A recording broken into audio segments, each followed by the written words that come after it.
أعطيكم طريقة للمعكرونة ببشاميل رح تصير عندكم إدمان. لازم تجربوها حبايبي بهالطريقة.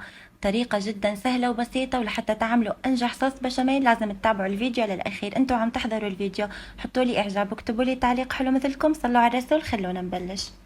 هون أول شي بدي أسلق المعكرونة. أول ما تغلي المي رح أضيف لها ملح زيت نباتي وننزل المعكرونة. معلومة جدا مهمة إنه المعكرونة تنسلق على نار عالية مشان ما تتكسر. وهون أنا بدنا نستخدم لحمة خروف ناعمة. بدي أبلش أقليها أول شي لحالها، يعني بس ليبلش يغير لونها قليها بشكل جيد. بعدين رح نضيف لها معلقة كبيرة سمنة. طبعا اللحمة اللي انتو تحبوها تقدروا تستخدموها.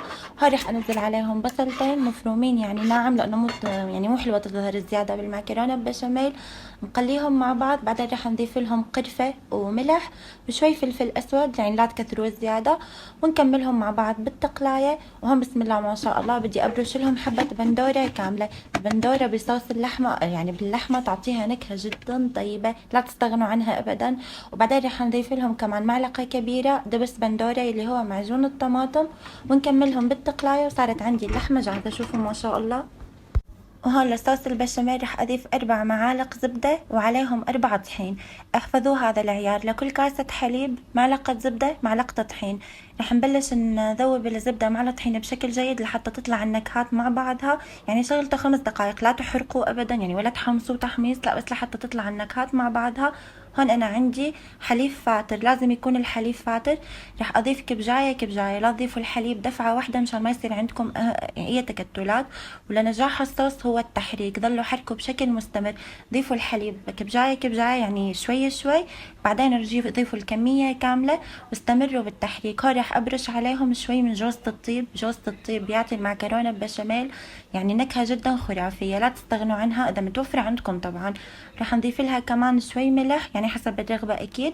بعدين رح أضيف لها شوي زنجبيل وشوية من القرنفل، ويكون عنا أنجح صوص بشاميل. شوفوا ما شاء الله. وهون شوفوا ما شاء الله المعكرونة استوت عندي، اخذت تقريبا 7 دقائق لانه رح تكمل استوى بالفرن. اهم شيء انه نغسلها بمي باردة مشان نتخلص من النشا الموجود عليها وما تكتل معنا نجمع على بعض. ثانيا اللي بدنا ندخلها على الفرن رح ندهن الارضية بشوي سمنة. بعدين رح ناخذ شوي من صوص البشاميل. شوفوا ما شاء الله كأنه حرير، قوامه جدا كريمي.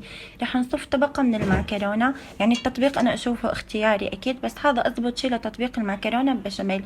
وبعدين تعرفون شغلة انه اختي تصف المعكرونة واحدة واحدة وانا مستحيل اعمل هذا الشيء ابدا.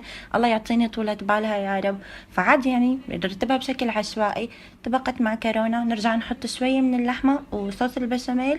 بعدين رح نرجع نضيف لها شوي من طبقة الموزاريلا. نرجع نعيد الخطوات من اول وجديد.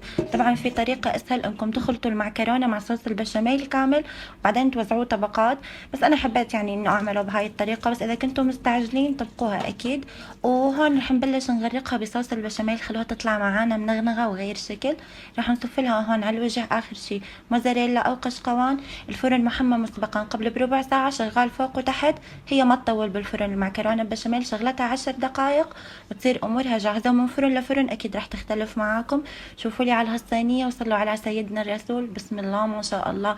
كل ما اعملها تطلع معي كل مرة اطيب من الثانية. لازم تتركوها ربع ساعة لحتى تهدى وترتاح. بعدين تقطعوها مشان ما تفرط وتضل متماسكة على بعضها. شوفوا ما شاء الله. بهالفيديو أكون عملت معاكم أنجح وأسهل طريقة للمعكرونة بشاميل بطريقة جدا لذيذة. بالعافية عليكم حبايبي.